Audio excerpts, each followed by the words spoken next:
Blockchain technology is a digital infrastructure that is successfully being implemented by both private and public entities.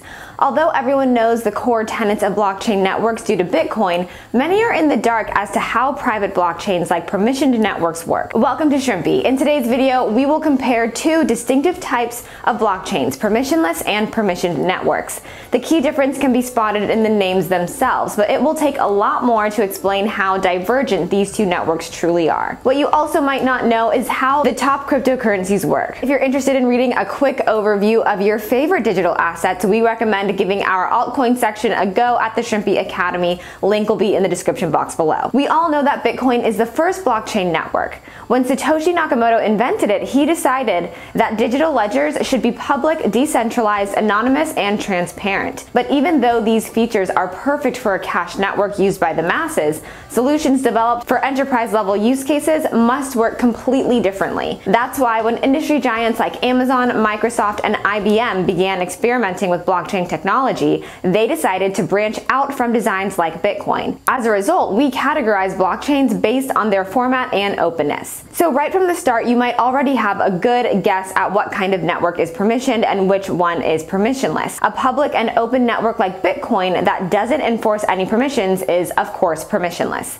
On the other hand, a private and closed network that enforces privileges and permissions, like Linux Foundation's Hyperledger, is permissioned. Let's first take a look at permissionless blockchain. A permissionless blockchain is a type of decentralized and trustless network that is open to the public and allows everyone to participate. People of all backgrounds and parts of the world are free to join such a network and send and verify transactions. This type of blockchain has a few key fundamental features that are critically needed for the protocol to remain decentralized. The list includes anonymity, transparent transactions, open source, and no central authority. In contrast, a permissioned blockchain is almost the complete opposite. These are closed networks created by designated parties who can only be joined by those who are granted the privilege. While they do have some level of decentralization, they're not as decentralized as Bitcoin, Ethereum, or Litecoin, for example. These networks have a limited level of transparency, are often developed by private companies, offer zero anonymity, and are often controlled by a central authority. So by now, everyone probably has the same question. Why is there a need for permissioned blockchains, and why do enterprises refuse to design public networks? Well, it all boils down to practicality, intention, and security. So let's explain everything through a simple example. Let's say that the Federal Reserve is ready to launch a central bank digital currency. A currency like the digital dollar needs to be based on blockchain technology, but for it to work,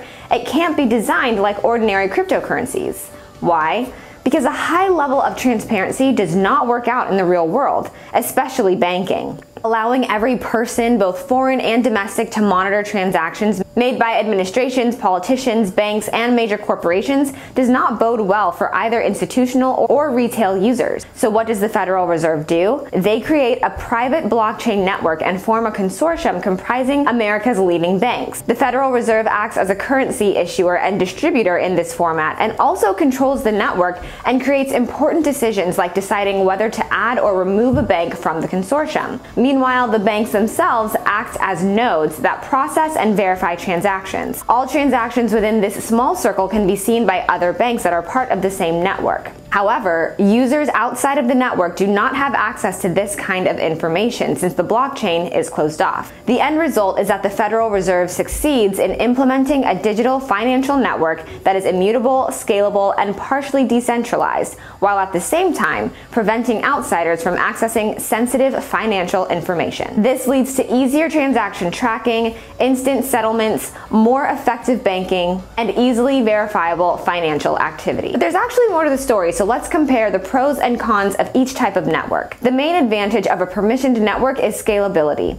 Since the network is less decentralized and is run by fewer nodes, the transaction throughput power is immediately higher with these characteristics alone. Apart from performance, these networks are also more customizable, have better access controls, and a clearly defined hierarchy. However, the obvious cons is that there is no anonymity or transparency. Such networks are also susceptible to regulation and censorship. Additionally, they rely on a single centralized authority that manages the network. As we mentioned before, permissionless blockchains like Bitcoin have quite a few advantages. They're public, anonymous, transparent, fully decentralized, and function without any intermediaries. They are accessible by everyone, and their code can be read, copied, or forked off to another project. Nevertheless, they have their own set of unique drawbacks. For example, permissionless blockchains are slow, as they tend to process between 5 to 25 transactions per second. They also consume enormous amounts of energy and are prone to security risks when working with a low number of nodes. Both types of networks obviously cater to different groups of users and use cases, so we can't really claim that one of them reigns supreme. What is important to understand